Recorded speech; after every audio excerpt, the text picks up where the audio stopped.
it was hard, like standing alone, right? Yeah. And even though my colleagues behind the scenes were supporting me, it was just put me in a difficult position to be the only one that says, Was that nah. Was that disappointing that some of your colleagues? Very disappointing. Oh my God, it was very heartbreaking. Yeah. They may tell you up front, like, hey, we hear you, we support you. And but you on your own, baby. Yeah, exactly. It seems that it's tough. Whether on the state or the federal level, mm-hmm. there's always a narrative. Either the media has that narrative, or in general, maybe mm-hmm. this is the reality, that the Republicans and the Democrats are really that divided. But it seems that when it comes to Israel, especially the politicians, this is the issue that unites them. Yeah, it's very intriguing. I've been trying to wrap my mind around it as well, because I'm new to politics, right? I'm just like, what is going on here? And I think it's a really strong lobbying system. I gotta say it. They have a very, very good lobbying system. And it's been entrenched in like American politics for so long. Like we've been their longest supporter. And so we really shut down any like opposition quickly. So no one has been able to have the opportunity to truly, not many have had the opportunity to truly talk about it and like survive. Yeah. So I think there's a mixture of like fear. I seen what happened to that one guy, and there's a mixture of like, I'm not even interested enough to educate myself on this. Like it's far, far, far away. Like most people think, right, in most issues. And then there is that layer of lobbying where there's really strong lobbying organizations that are in these circles, and they're actually paying good money to lobby politicians and tell them this is what the issue is, and this is our side, and this is the only side. And then if you say that, oh, there's a lot of money coming from AIPAC or a pro-Israeli affiliate, they'll say, oh, that's anti-Semitic. But it's facts. Like the money's there. Like I can see it with my eyes, right? It's right there. I can't. There's no way I completely reject that sentiment completely, because it's facts. Like I'm stating facts. We're not saying that there's manipulation happening. This is what lobbying is. You give money, you convince them to be on your side. That's what lobbying is. The game is the game. But for me to point it out is not anti-Semitic. It's the facts. Yeah. Agreed. Yeah, I think it's, if you're going to say one thing's anti-Semitic, but then not bring up the amount of, people who are pro-Israel that have said the nastiest things about either Palestinians or Muslims, or calling them barbaric, saying things that, I still remember to this day when I logged on LinkedIn of all places where you're supposed to be super professional. Within few days after October 7th, the amount of hatred spewing from just regular Joe Schmoes that I happen to be connected with on LinkedIn, talking about, Gaza deserves to be flattened, and we need to kill every woman and child too because they're complicit. It's crazy how they get away with saying these types of things. And something as simple as saying, from the river to the sea, Palestine will be free, that's anti-Semitic. Saying that the Israel lobby has a lot of money and they fund opposing candidates or candidates that oppose AIPAC. And even if it's proven, written in paper, you can go on the FEC website, see that these donations are happening. That's anti-Semitic. How does that work? It just frustrates me. It's very frustrating. And it's also frustrating to see it come from the same people that you have seen with your own eyes being extremely anti-Semitic and hateful to all groups.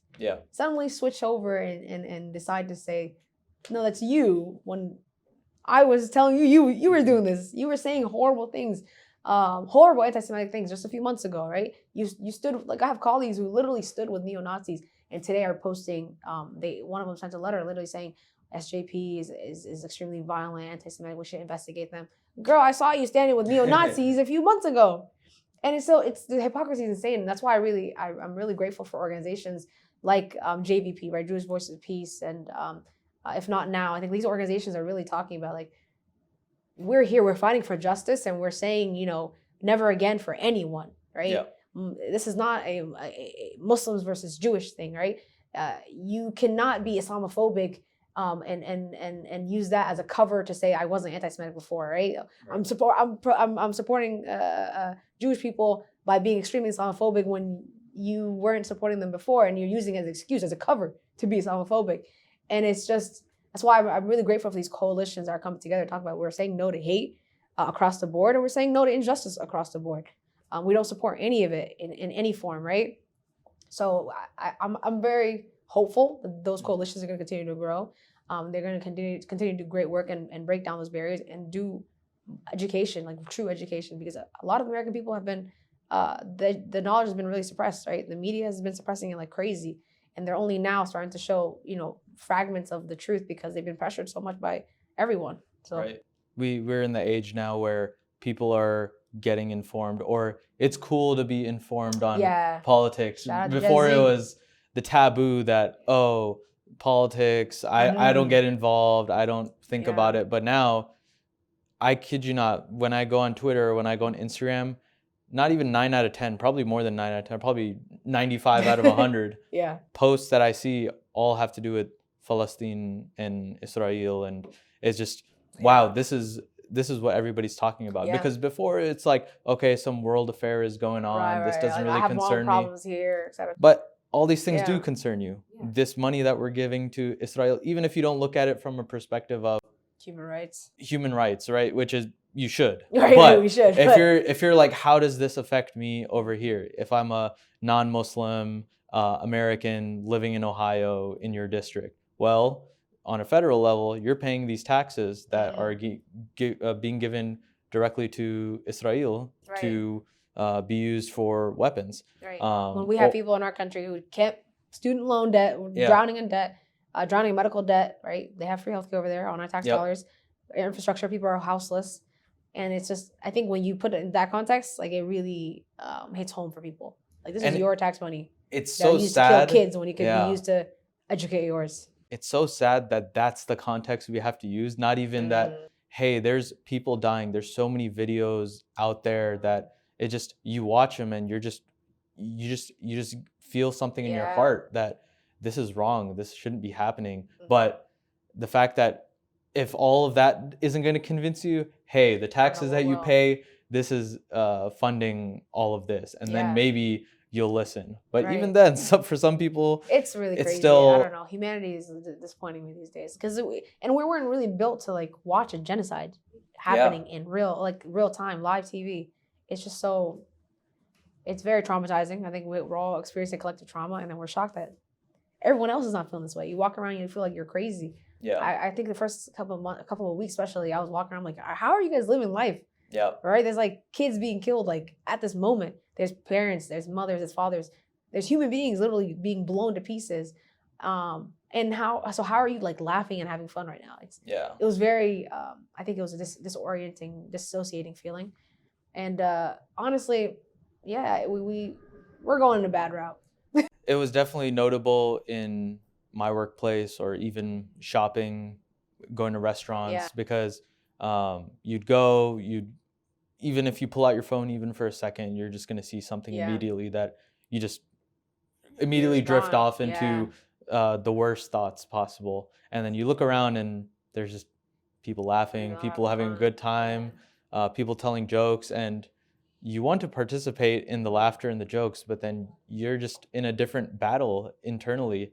And we know, they might not know, but we know that we have of course, there's so many problems in this country that we have, but we are so privileged to be here, and we wouldn't even last 10 seconds in Gaza. No, we really wouldn't. So their strength is very, like, it's very inspirational, because I know we couldn't do it. Yeah. We're very lucky. Very lucky. We're living this life of comfort. Obviously, there are still issues in this country, and that's one of the main reasons why you ran for office, why you're here right now. And I think a lot of people, they sometimes don't make that connection that, hey, these world problems, or even problems that are happening on a local level, that, oh, the politicians or the people I elect, it's all disconnected.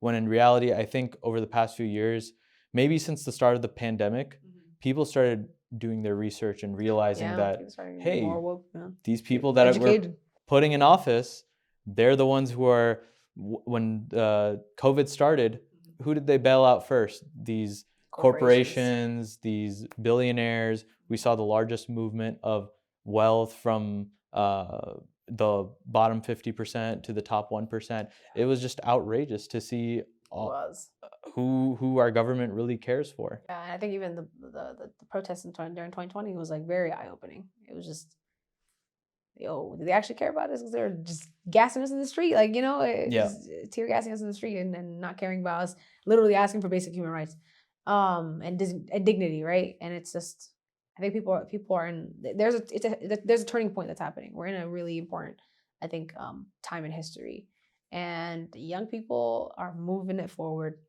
Very proud of Gen Z, very proud of the work, you know, they're doing, and just educating people and making it so that we connect these issues to our daily lives. TikTok's amazing. Yeah. It's changing the world. Yeah. Yeah, you'll just, based on, of course, the algorithm that you have, you'll see the content that you want to see, but it's also giving the ability for not just for me to view content, but for me to create content. Yeah. Because a lot of people, they're seeing what's happening either on a local or international level, and then creating the content, being outspoken. I remember that, you know, for the longest time, from 2020 to now, TikTok, Instagram, maybe even Facebook was kind of already there, but it was more so, oh, my mom and dad use this, and yeah. But I want to say that they weren't as political. They were more so, Instagram was always, oh, here, I went on this cool trip. And aesthetics, you know, aesthetics, vibes. Now you'll just see people posting a square with text written on it. Yeah. And then it have millions of likes. Yeah. So it's amazing. It's interesting to see this transformation that, oh, we've gone from focusing on aesthetics and vibes and being all hip and cool to, this is the issue that's happening. Everybody get your attention here. Yeah. And I don't think these big tech companies like that at all. No, not at all. The censorship is crazy. That's why they're censoring all this stuff. Censorship is wild. It's very frustrating. Have you faced any decline in your The shadow ban is real. Yes. Shadow ban is real. My story has definitely been going down. Especially like when I know when I post specific content, it drops halfway. It's very frustrating. And then I take like a little algo break. Post a nice picture of a cute baby or something, and then it comes back. Yeah, you have to try to outsmart the algorithm, but it's hard. But they really need to like come to, I don't know, they need to have consequences. It's insane. It's insane. It's always interesting because even these social media companies, they also talk about, oh, we're about free speech, and we're anti-censorship, and sure, we're only gonna censor hate speech or censor discrimination and all that stuff, right? Yeah. But then when you say free Palestine, well, who's deciding whether that's hate speech or not? And it's if you're in the 1% at the top or you're in office, to you may declare that hate speech, but for the 99% of people who have a reasonable, rational brain can clearly see that saying free Palestine is not hate speech at all. It's hate speech when you say something I don't like. Basically. Yeah. That's essentially it. And it delegitimizes actual hate speech. It makes it, because now, especially with people with organizations such as JVP, who is it's in the name, Jewish Voice for Peace, people who are of Jewish faith or Jewish heritage, if they're the ones speaking out against war crimes that Israel is committing, how is that anti-Semitic? How are these guys on Anti-Defamation League? Because they are of Jewish heritage and of Jewish faith. And if you're claiming anti-Semitism, how does that logic even tie out? Why are you censoring these guys if they are the ones? It almost makes you think that there's an ulterior motive behind all of this.